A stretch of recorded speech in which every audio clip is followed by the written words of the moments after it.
Di sini kami akan mempresentasikan mengenai design and control of an improved acrylic acid.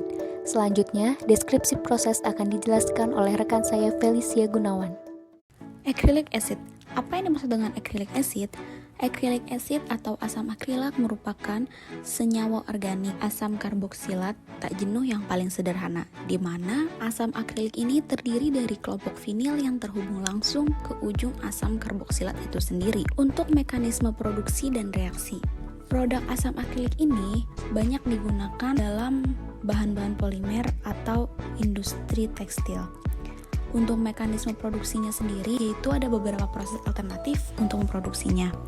Namun, saat ini, cara yang paling umum digunakan yaitu menggunakan oksidasi parsial propilena, di mana mekanisme produksi asam akrilik ini adalah mula-mula propilena dioksidasi menjadi akrolein terlebih dahulu, kemudian akrolein ini dioksidasi kembali hingga membentuk acrylic acid. Namun, beberapa reaksi samping akan terjadi dan menghasilkan oksidasi reaktan dan produk. Deskripsi proses. Pada deskripsi proses ini dapat kita asumsikan di mana industri acrylic acid mula-mula akan memproduksi sebesar 51.094 ton per tahunnya, dengan tingkat kemurnian sebesar 99,5%. Untuk memproduksi acrylic acid ini, mula-mula feed atau umpan dimasukkan ke dalam reaktor yang berjenis tubular. Kemudian, keluaran dari reaktor tersebut dimasukkan kembali melalui heat exchanger. Fluida yang meninggalkan heat exchanger ini diumpankan kembali ke dalam flash drum. Setelah itu, uap gas meninggalkan flash drum yang akan diumpankan ke dalam kolom absorber pada tahap selanjutnya. Kemudian, aliran fluida yang berasal dari flash drum sebelumnya ini dan absorber akan diumpankan ke dalam kolom azeotrop pada proses selanjutnya, dan uapnya akan terbentuk dan terkondensasi dan dapat diumpankan ke dalam dekanter. Pada tahap ini akan terbentuk fase organik dan air, di mana fase organik ini akan didaur ulang menjadi kolom azeotrop, sementara bagian dari fase air ini akan diumpankan ke dalam kolom absorber untuk memulihkan produk asam akrilik dan asam asetat, di mana produk bawah pada kolom azeotrop ini diumpankan ke dalam kolom destilasi kedua pada tahap selanjutnya, di mana fungsi dari kolom destilasi kedua ini berfungsi untuk memisahkan produk acrylic acid dan asam asetat. Ya, selanjutnya yaitu tujuan dari tiap unit proses. Setelah deskripsi proses tadi kita jelaskan di slide sebelumnya, selanjutnya kita akan membahas tiap-tiap fungsi dari tiap-tiap unit proses, di mana tahap-tahap proses ini kita pecah menjadi 7 tahap. Yang pertama, tujuan dari tiap unit proses tahap pertama, yaitu pada tahap ini feed yang dimasukkan ke dalam reaktor berjenis tubular memiliki tujuan untuk mereaksikan beberapa komponen dengan mengasumsikan bahwa dua reaksi ini terjadi secara reaksi berlangsung dalam satu reaktor untuk menghasilkan acrylic acid dan produk samping lainnya. Kemudian pada tahap berikutnya atau tahap kedua, pada tahap ini keluaran dari reaktor tubular yang pada tahap sebelumnya ini akan dimasukkan ke dalam heat exchanger yang berguna untuk memanfaatkan atau mengambil panas dari suatu fluida untuk dipindahkan ke fluida lainnya. Serta proses ini bertujuan untuk menghindari reaksi oksidasi yang lebih lanjut lagi pada produk reaksi. Kemudian pada tahap ketiga, di mana aliran yang keluar atau yang berasal dari heat exchanger ini diumpankan kembali ke dalam flash drum. Flash drum ini pada dasarnya merupakan destilasi satu tahap, di mana flash drum ini bekerja berdasarkan prinsip kesetimbangan uap cair yang akan terjadi, yaitu penurunan tekanan di aliran masuk ke dalam flash drum dan pada flash drum itu sendiri. Dan pada flash drum ini akan terjadi proses ekspansi. Kegunaan dari flash drum ini digunakan untuk memisahkan fase uap dan cairan dari hasil keluaran reaktor. Ya, selanjutnya pada tahap keempat. Pada tahap ini, alat yang digunakan yaitu kolom absorber. Uap gas yang meninggalkan flash drum diumpankan ke dalam kolom absorber, di mana gas bagian atas absorber ini terdiri dari nitrogen, oksigen, air, dan sedikit propilen. Sementara acrylic acid dan asam asetat diambil kembali oleh uap yang berasal dari dekanter kolom azeotrop. Kemudian pada tahap selanjutnya yaitu tahap kelima, di mana pada tahap kelima ini alat yang digunakan berupa kolom azeotrop, di mana cairan yang berasal dari batang flash drum dan absorber ini diumpankan ke dalam kolom azeotrop yang bertujuan untuk memisahkan air dari produk acrylic acid dan asam asetat dengan pembentukan azeotrop water toluene dengan menggunakan toluene sebagai entrainernya. Azeotrop merupakan campuran dari dua atau lebih komponen yang memiliki titik didih yang konstan. Sementara entrainer di sini digunakan untuk menjebak partikel pada arus untuk memisahkan azeotrop. Senyawa yang dapat memecah azeotrop ini disebut dengan entrainer. Kemudian pada tahap selanjutnya yaitu tahap ke-6. Pada tahap ke-6 ini kolom azeotrop akan terbentuk dua fase, yaitu fase organik dan fase air. Karena uap yang ditarik dari atas kondensasi dan diumpankan ke dekanter di mana fase organik dan air ini akan terbentuk, dan adanya dekanter ini berfungsi untuk memisahkan dengan perbedaan massa jenis. Kemudian pada tahap berikutnya atau tahap terakhir yaitu tahap 7. Pada tahap ini yang digunakan yaitu kolom destilasi kedua, di mana bottom produk yang berasal dari kolom azeotrop diumpankan ke dalam kolom destilasi kedua. Tujuan dari penggunaan kolom destilasi kedua ini bertujuan untuk memperoleh dua produk dan memisahkannya, di mana produk yang akan dipisahkan ini berupa acrylic acid dan asam asetat. Dari deskripsi proses di atas, maka untuk proses pembuatan asam akrilat dilakukan pada kondisi operasi sebagai berikut. Pada unit reaktor, laju alir umpan yaitu sebesar 1451,1 kmol per jam. Apabila dibandingkan dengan desain Turton, pada desain ini komposisi H2O dikurangi yaitu dari 0,408 mol menjadi 0,1021 mol, dan komposisi udara secara signifikan ditingkatkan, sehingga komposisi air dalam aliran keluar reaktor berkurang secara signifikan. Reaktor ini menggunakan 16.000 tabung dengan temperatur cairan pendingin diset pada suhu 290 derajat Celcius, dengan temperatur maksimumnya yaitu 300,7 derajat Celcius. Produk reaksi didinginkan menggunakan heat exchanger HX hingga suhu 70 derajat Celcius untuk menghindari reaksi oksidasi lebih lanjut. Kemudian, aliran diumpankan ke flash tank pada kondisi 70 derajat Celcius dengan tekanan 2 bar. Uap gas meninggalkan flash tank diumpankan ke kolom penyerap atau absorber dengan laju alir 1185 kmol per jam, di mana asam akrilat dan asam asetat diambil kembali oleh uap yang berasal dari dekanter kolom azeotrop. Aliran cairan dari dasar flash tank dan absorber diumpankan ke kolom azeotrop, di mana kondisi kolom azeotrop dioperasikan pada tekanan 0,265 bar dengan suhu top stage 50,52 derajat Celcius. Pemisahan dicapai dengan menggunakan kolom 14 stage. Komposisi air dalam aliran bawah kolom ditentukan di bawah 0,14% berat air, dan suhu kolom paling bawah diset tidak melebihi 110 derajat Celcius. Unit dekanter dioperasikan pada temperatur 35 derajat Celcius dengan tekanan 0,2 bar. Produk bawah kolom azeotrop diumpankan ke kolom distilasi kedua atau kolom deasetat pada kondisi operasi 0,1 bar dengan temperatur top stage 55 derajat Celcius.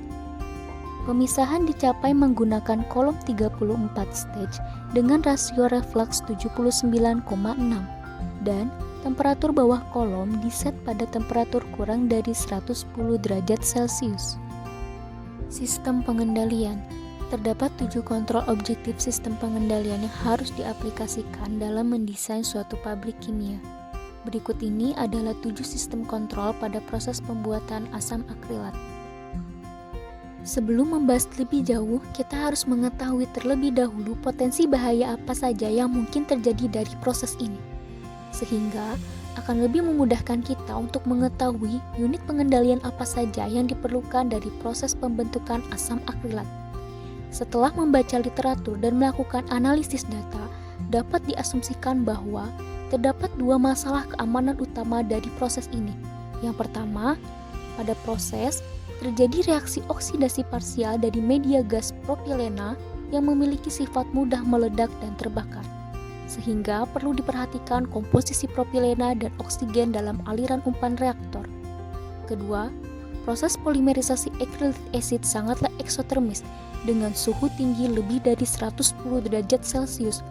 Oleh sebab itu, urutan pemisahan harus dioperasikan di bawah tekanan vakum untuk menjaga suhu dasar di kolom distilasi tidak overheating.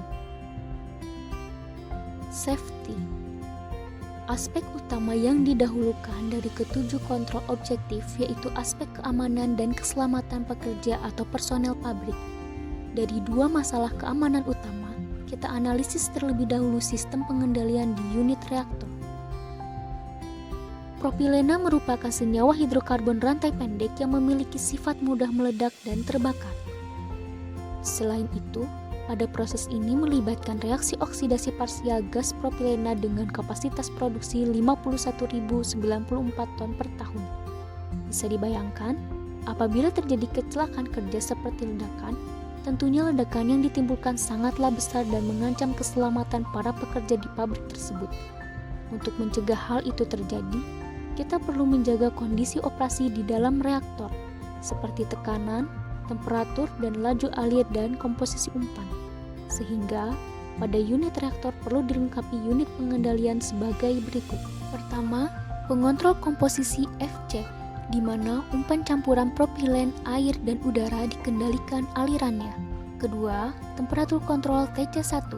Karena reaksi berjalan eksotermis, suhu puncak reaktor tubular perlu dikendalikan dengan cara memanipulasi suhu konduksi panas minyak, di mana T maksimum diset pada temperatur 300,7 derajat Celcius. Ketiga, pressure control. Apabila tekanan terlalu tinggi, maka secara bersamaan temperatur pun akan semakin meningkat. Apabila temperatur dan tekanan terlalu tinggi, melebihi kondisi operasi seharusnya, maka akan memicu terjadinya kebakaran atau bahkan ledakan. Sehingga tekanan reaktor perlu dikendalikan dengan cara mengatur katup pembuangan reaktor. Kontrol keamanan lainnya seperti pada unit flash tank, absorber, kolom azeotrop, dekanter, dan kolom deacetat.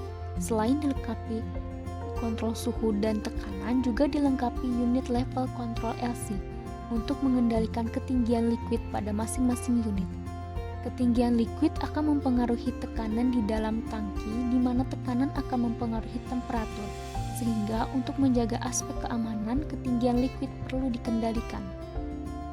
Environment protection. Karena reaksi berjalan eksotermis sehingga menimbulkan panas untuk lingkungan sekitar area tersebut. Selain temperatur lingkungan menjadi naik, kondisi tersebut juga cukup beresiko. Apabila kondisi operasi seperti tekanan dan temperatur tidak dikendalikan, kemudian terjadi ledakan, maka bahan-bahan kimia tersebar ke lingkungan, baik berupa asap karena ledakan ataupun terdapat cairan yang bersifat korosif, serta berbahaya tentunya dan akan merusak serta membahayakan lingkungan sekitar jika ledakan tersebut sampai terjadi. Equipment protection. Pada masing-masing unit seperti reaktor, flash tank, absorber, dan 2 kolom distilasi lainnya, selain dilengkapi kontrol tekanan dan temperatur, juga dilengkapi unit kontrol liquid atau level control LC, di mana ketinggian liquid harus dikendalikan agar tidak membahayakan kerja pompa. Apabila ketinggian liquid terlalu rendah, kemungkinan akan adanya gas atau udara dari dalam tangki yang ikut terbawa bersama aliran liquid ke pompa. Hal tersebut berpotensi menghambat masuknya liquid ke impeller pompa. Hambatan tersebut menyebabkan NPSH-air pompa naik. Sementara ketinggian liquid rendah, artinya NPSH di suction head menurun. Apabila NPSHR lebih besar daripada NPSHA, artinya tekanan liquid lebih rendah dari tekanan uap, maka akan terjadi penguapan mendadak di impeller pompa. Dari liquid akan dihasilkan gelembung-gelembung uap yang ditembakkan ke impeller pompa dengan kecepatan supersonik. Tembakan pada kecepatan tinggi ini menggerus impeller pompa. Kondisi tersebut dikenal dengan fenomena kavitasi. Kondisi tersebut dapat menurunkan kinerja pompa di antaranya. 1. Menurunkan head pompa atau pressure. 2. Volume fluida yang dialirkan berkurang. 3. Kerusakan pada impeller. 4. Pompa menimbulkan suara bising saat dinyalakan. Apabila level liquid terlalu tinggi, maka ruang kosong untuk fasa gas semakin kecil sehingga berpotensi menaikkan tekanan. Apabila dibiarkan, bisa saja timbul retakan pada alat atau bahkan yang lebih buruk lagi, temperatur ikut meningkat.